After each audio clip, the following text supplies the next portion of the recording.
recent reports of the lawsuit settlement related to the allegations of physical and mental abuse of an autistic student, in which $100,000 of taxpayer money was paid, due in part to the actions of Commissioner Gill, that led me to believe that her continued membership on the Joint Education Committee would detract significantly from the effectiveness of the committee. I believe it would be extremely difficult for Commissioner Gill to remain impartial, objective, and effective in working with the Knox County schools without some personal and professional conflicts of interest being an overwhelming factor that would both detract from the committee and its members. In summary, my goal is to co-chair a productive Joint Education Committee. In light of the circumstances, I simply feel it would be better to have another member of the Knox County Commission serve on that committee. I call on Commissioner Gill to resign her seat on the Joint Education Committee, but if that is not something she wishes to do, I ask you as members of the Knox County Commission to support the filed resolution so we can appoint another member of the County Commission and continue our important work.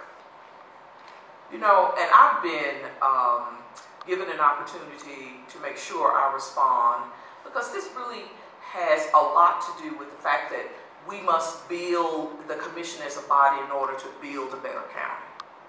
But I've had lots of levels of unprofessionalism hurled at me like you would not believe. It is unacceptable 2 years ago, and it is unacceptable now.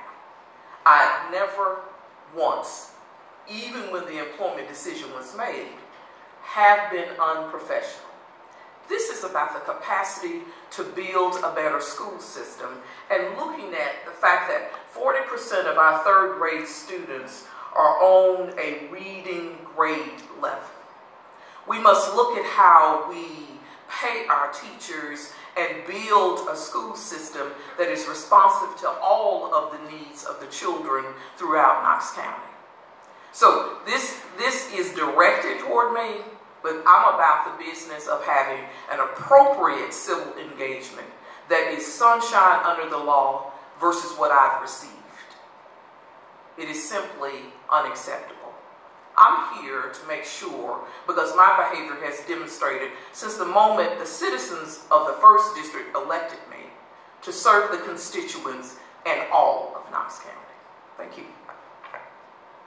Commissioner Gill, it's been reported time and again over a number of years that within the Knox County school system, she was relieved of her duties as the school's cheerleading sponsor for mismanagement of the program's finances and taking the squad to camp without a proper form. She was neglected in her students and responsibilities to attend commission events. It was reported that she mistreated a teacher's assistants to the point of quitting. It was also reported that she was disciplined for not properly outlining safety procedures and for talking to the students in a peer-to-peer way.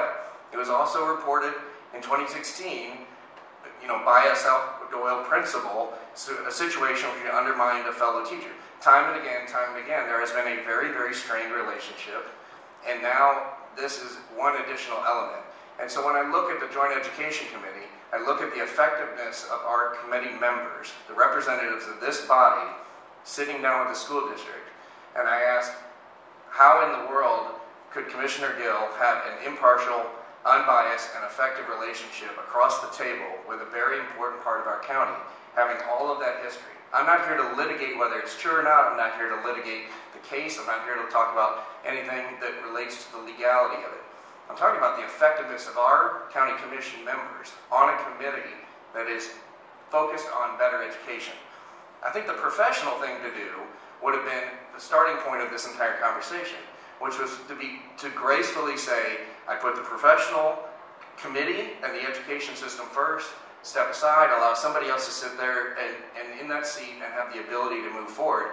That was not obtained, and so the only choice is to file a resolution. So this isn't about good name, this is about legal issues, this is about the effectiveness of the committee, and I think that my resolution and the facts or the statements in this session have shown good cause and effectiveness to have somebody who I don't feel like can be effective on the committee. Thank you. So you disclose public information of an employment concern and complaint with the school system. It is simply unacceptable. These are all publicly reported. Unacceptable. I did not. These are all publicly reported items. Unacceptable. It is unacceptable. I worked 15 plus years as a special ed teacher, and any record of my employment is just that. So employment concern that I had with the school system is that employment concern. And even when those nasty allegations were hurled at me, I was still professional. I got 20 plus years of experience as an educator, probably more than anybody around this state. It is unacceptable that you decide that you want to recite those to try to prove your resolution. It's unacceptable.